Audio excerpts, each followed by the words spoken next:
사랑과 전쟁 4탄 사랑한 게 죄는 아니잖아 19, 15일을 공개하겠습니다. 경찰을 괴롭힌 범인의 정체는 뭐뭐. 2020년 일본 나라시 40대 타케루 경사는 매일같이 누군가 자신을 쫓아오는 듯한 느낌을 받았는데요. 심지어 의문의 발신자로부터 지속적인 편지를 받기도 했습니다.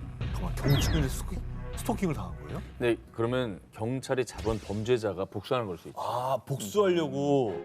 타케루를 미행하고 의문의 편지를 보낸 사람은 카나코 오니시라는 27세 여성으로요. 얼마 전 타케루가 체포했던 범죄자가 맞습니다. 그럴 줄 알았어요. 하지만 그녀가 보낸 건 단순한 협박 편지가 아니었습니다. 이건 사랑이 분명해요.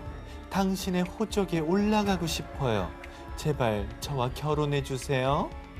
카나코는 타케루의 스토커였습니다. 그리고 더욱더 놀라운 사실은 체포할 당시 그녀의 혐의 역시 스토킹. 자신을 스토킹 혐의로 체포한 경찰을 스토킹한 겁니다. 이 정도면 약간 병 아니에요? 병일 수 누군가라도 있지. 스토킹을 해야지만 되는 상태인 거 아니에요? 대상만 찾나 봐. 카나코는 스토킹 혐의로 타케루 경사에게 수사를 받던 중 카나코 씨, 왜 그런 짓을 하셨어요? 그건 범죄예요. 다신 그러지 마세요. 예? 자, 이렇게 자상한 타케루 경사에게 의지를 하게 됐고 금세 그에게 사랑에 빠지며 스토킹의 표적을 바꾼 겁니다. 아우. 이후 카나코는 타케루 경사를 미행하는 건 물론 유부남인 그에게 결혼해달라며 편지까지 보냈는데요. 참다 못한 타케루 경사는 카나코를 또다시 체포! 결국 그녀는 타케루 경사에 대한 접근 금지 명령을 받았습니다. 아이, 체포해달라고 사정사정 하는 거지. 경찰한테 그러면 어떡합니까? 근데 이걸로 안 끝날 것 같은데. 그러니까.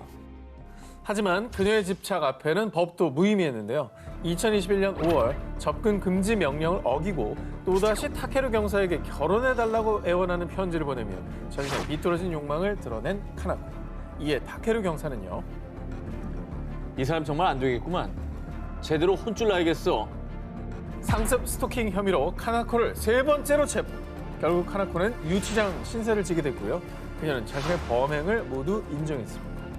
자신에게 수갑을 채운 경찰관을 스토킹해 철창 신세를 지게 된 여성. 사랑을 강요하는 건 진정한 사랑이 아닌 범죄라는 것을 깨달았길 바랍니다. 사랑과 전쟁 사탄, 사랑한 게 죄는 아니잖아 19, 12위를 공개합니다. 우리 집에 뭐뭐 있다. 헐. 2009년 미국. 배우 겸 작가로 활동하는 조 커밍스는 집에서 쉬던 중 이상한 경험을 했는데요. 이게 무슨 소리지? 설마 도둑이야? 어? 아무도 없네? 늦은 새벽에 집 어딘가에서 의문의 인기척을 느낀 겁니다. 아까 배우라고 했잖아요. 네. 혹시 팬이라. 그뭐 사생 팬이 있어서 네, 팬이네. 몰래 들어가 있던 거 아니야? 자, 그런데 말입니다. 기묘한 건 이뿐이 아니었습니다. 또 있어. 어? 내가 어제 샌드위치를 냉장고에 넣어둔 것 같은데? 아니었나? 자꾸만 사라지는 음식들. 그리고 새벽에 들리던 그릇 달그락거리는 소리. 알 수 없는 일들이 끊이지 않자 스트레스를 받던 커밍스는 집안에 CCTV를 설치했는데요. 아우, 무서워라. 그런데 CCTV에 포착된 충격 광경. 너 들어왔어? 아, 보자 아직 없어. 저 문이 살짝 열리는 거 아니야? 저기야? 너 온다. 저기야? 뭐야? 너 내려온다. 에? 다락방 같은 데서 뭐 내려온 거 아니야 지금? 기생충이야? 헐! 영화 기생충이네. 저기 살고 있는 거야? 저기 지금 위에서 지금 나온 거죠 저기. 뭐 여자야? 환풍구 같은 데서. 어머, 어머. 우유 꺼내서 마시네. 저 사람이 범인이었네. 그냥 이것저것 다 하네. 우유만 마시는 게 아니라. 아니, 영화 기생충 내용이 그대로 나온 거 아니에요? 맞습니다. 늦은 밤 커밍스가 잠들고 난 뒤 환풍구에서 내려오는 의문의 여성. 그녀는 익숙하다는 듯이 냉장고에서 음식을 꺼내 먹었는데요. 커밍스가 잠에서 깨 방에서 나오면 급히 몸을 숨겼다가 커밍스가 방으로 돌아가면 다시 온 집안을 휘젓고 다녔고요. 아침이 되기 전에 다시 환풍구로 숨어들었습니다. 너무 무섭다, 이거. 나 몰래 동거인이 있었네. 저 얼마나 몰랐던 걸까? 아니 그럼 저 여자 정체가 뭐예요? 그녀가 커밍스의 집에 침입한 이유. 커밍스가 보고 싶어서 그 집에 들어갔어요. 사실 그녀는 커밍스를 마음에 품은 팬이 아닌 스토커. 아유, 그녀는 커밍스 집에서 몰래 숨어 살면서요. 이 샌드위치에 커밍스의 입술이 닿았겠지? 소파에서 그의 채취가 느껴져.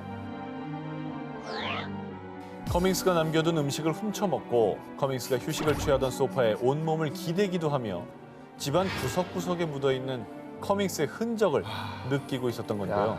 아유. 그렇게 커밍스는 본인도 모르는 사이에 스토커와 무려 2주간 동거하고 있었습니다. 이거 뭐 떼심도 아니고 뭐 아무것도 아니죠. 그냥 범죄잖아요, 범죄. 가택 침입에 절도에. 결국 커밍스는 스토커를 경찰에 신고했는데요. 좋아하는 배우의 집에 2주간 숨어 산 여성. 진정한 팬이라면 배우의 사생활을 존중하고 선을 지키면서 응원해야 한다는 것을 명심하기 바랍니다. 사랑과 전쟁 4탄, 사랑한 게 죄는 아니잖아 19, 11일 공개합니다. 모모와의 은밀한 동거. 미국 아틀란타에 거주하는 여성 리비 클리브스는 언젠가부터 이상한 일을 겪기 시작했는데요. 자신의 방에서 낯선 향수 냄새가 나는가 하며 한밤중에 정체를 알 수 없는 거친 숨소리가 들린 겁니다. 아, 무섭다 진짜. 어이, 너무 무섭다. 냄새도 그렇고 소리가 들린다고요? 100% 딴 사람이 지금 집에 있다는 거잖아요. 거의 저건 룸메이트 아니야. 처음에는 환청인가 싶었지만 계속 이상한 일이 반복되자 클리브스는 방을 찬찬히 둘러봤지만요. 아무것도 발견하지 못했습니다. 그러다 혹시 몰라 침대 밑을 살펴본 그때. 설마. 당신 누구야? 침대 밑에 숨어 자신을 빤히 쳐다보고 있는 한 남성과 눈이 딱 마주쳤습니다. 침대 밑에 잘 안 보거든, 솔직히. 아니, 누가 봐 그걸. 아, 근데 그래서 그 사람이 도대체 누구예요? 클리브스의 침대 밑에 숨어있던 스토커는 이미 헤어진 전 남자친구였습니다. 아, 저 비번 다 알겠구나. 사실 클리브스는 남자친구와 1년 6개월간의 연애 끝에 결혼을 약속, 부모님에게 남자친구를 소개했는데요. 그런데 어머니, 음식 솜씨 좀 키우셔야겠어요. 영희 입맛에 맞질 않아요. 노력 좀 하시죠. 저런 말을 해? 그 여자친구 부모님한테? 무례한 거지 뭐. 그렇습니다. 부모님에게 무리하게 행동하는 남자친구의 이중적인 모습에 충격받은 클리브스는 결국 이별을 통보. 남자친구도 이별을 쿨하게 받아들이는 듯 했습니다. 그런데 그 전 남자친구가 클리브스의 집 침대 밑에 몰래 숨어 있었던 겁니다. 아니, 숨소리는 왜 코로 골았나? 클리브스가 들었던 그 불쾌한 숨소리.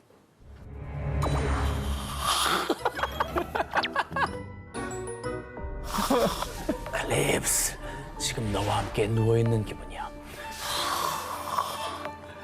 진짜 기분 나쁘다. 나는 코를 건 줄 알았어. 잠들어가지고. 전 남자친구는 무려 한 달 가까이 클리브스의 침대 밑에 숨어 살면서요. 클리브스가 집을 비울 동안 클립스가 쓴 칫솔, 이걸로 대신 뽀뽀라도 해야 되겠어.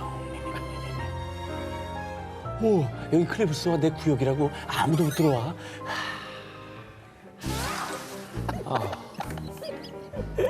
요새는 안 하죠? 예? 요새는 안 그러시죠? 아, 그런 적이 없습니다. 아, 그래요? 예, 저 연기력이 좋을 뿐인데. 너무 현실 같아서. 네, 클리브스의 물건을 사용하고 마치 영역 표시라도 하듯 자신의 향수를 뿌리곤 했던 겁니다. 걔야 무슨 영역 그 표시를 칫솔을 해. 자기가 썼다는 거를 나중에 알았을 때 얼마나 끔찍했을까?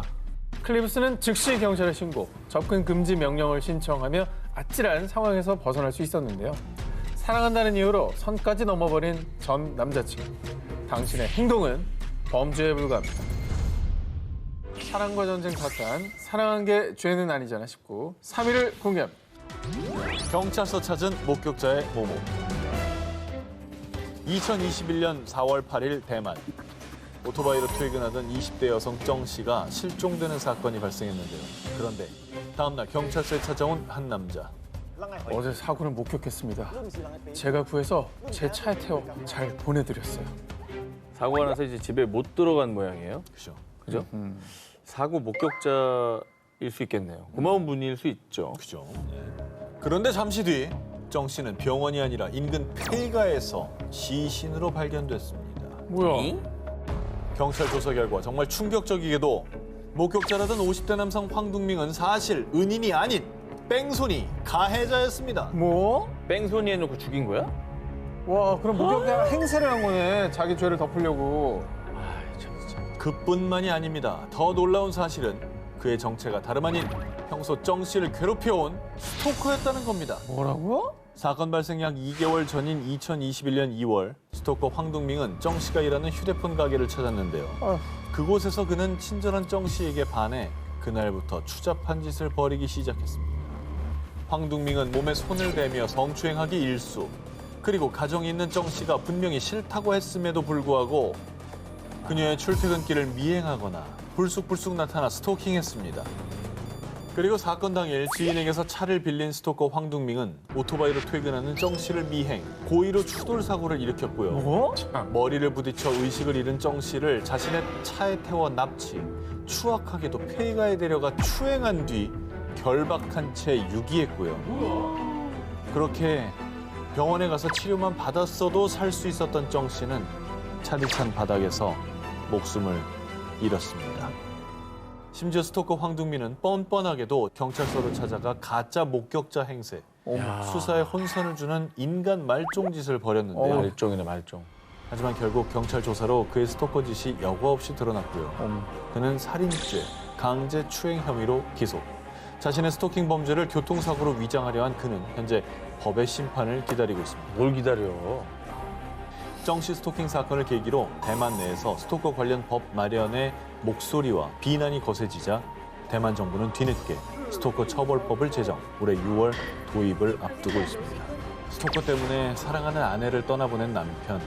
그는 아내를 지켜주지 못한 자신을 탓했는데요. 더 이상 아무 잘못도 없는 이들이 자책하는 일이 없기를 바랍니다. 사랑과 전쟁 사탄, 사랑한 게 죄는 아니잖아 19, 18위와 1위 헤드라인 또 정 기자님 다 갖고 계신 기사인데요.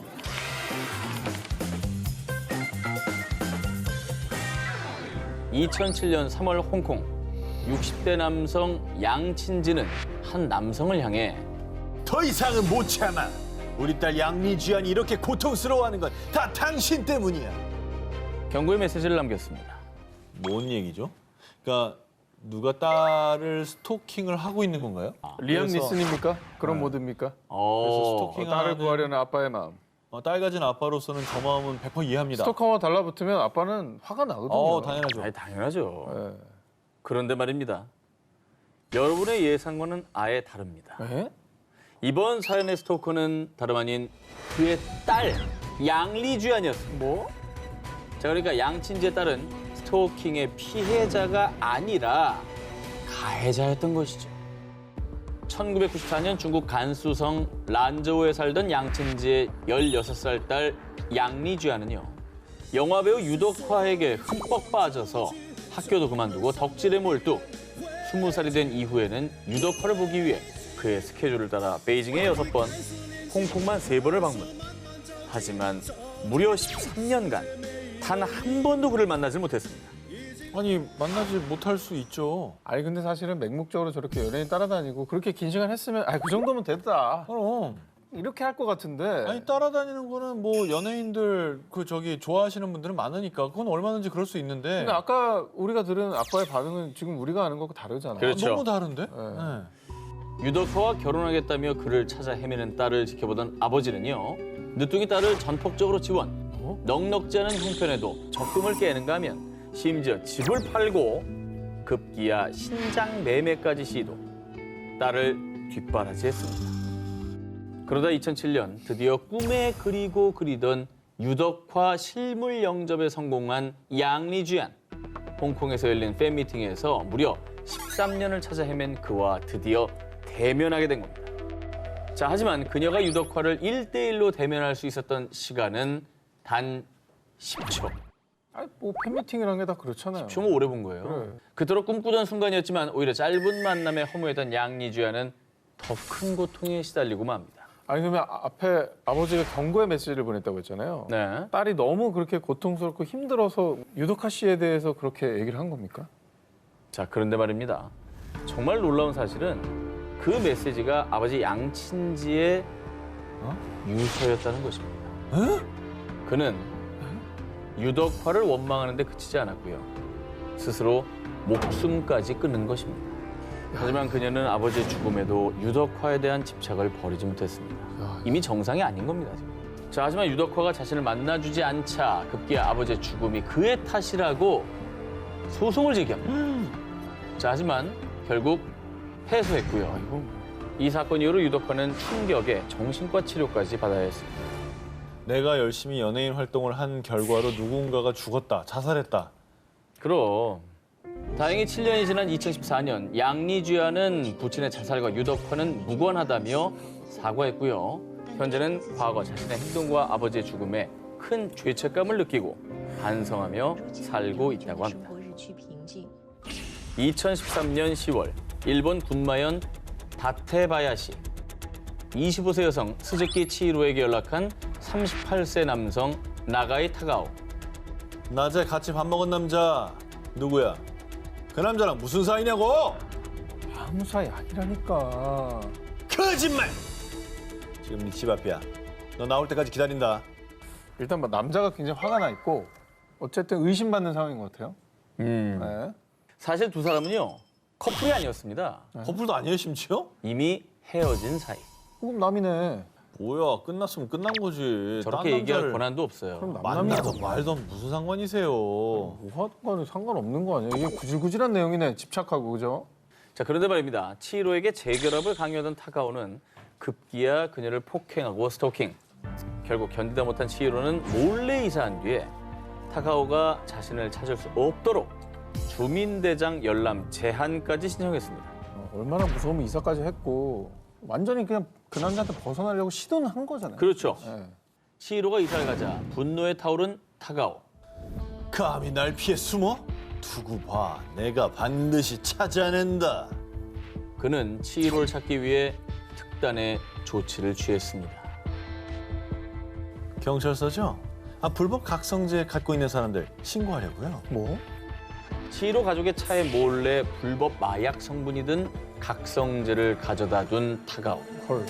그는 이 일로 치히로 가족이 체포되면 치히로가 가족들 면회를 올 거라 생각한 겁니다. 아, 사이코패스구나. 사이코패스. 가족이 경찰서에 가면 얘가 면회를 오니까 그러면 쫓아가서 집이 어딘지 알아내겠다 이거잖아요. 지금. 그렇죠. 사이코패스. 다행히 치히로의 가족들은 누명을 벗으며 체포되지 않았고요. 치히로를 찾으려던 타가오의 계획은 실패했습니다. 하지만 포기하지 않았던 타가오. 얼마 뒤 2차 계획에 돌입합니다. 바로 치히로 아버지의 차에 몰래 GPS를 부착한 것이죠. 헐. 이후에 딸의 집에 방문하는 치히로의 아버지를 미행했던 타가오. 아니, 당신이 어떻게 여기? 치히로, 내가 말했잖아. 넌 날 벗어날 수 없다고. 또 찾아냈으니까 얼마나 불안하겠어요. 저 정도의 집요함이면 어디로 가든 찾아낼 것 같아요. 진짜 너무하네. 타카오가 치히로의 집을 찾아내고 며칠 뒤인 2014년 2월 19일 안타깝게도 차량 안에서 머리에 충격을 입고 사망한 채 발견된 치히로. 뭐? 그리고 얼마 뒤 스토커 타카오 역시 극단적인 선택을 하며 비극적인 최후를 맞이했습니다. 숨막히는 전 남자친구의 스토킹, 과도한 집착, 어긋난 소유욕이 가져온 비극적인 결말뿐이었습니다.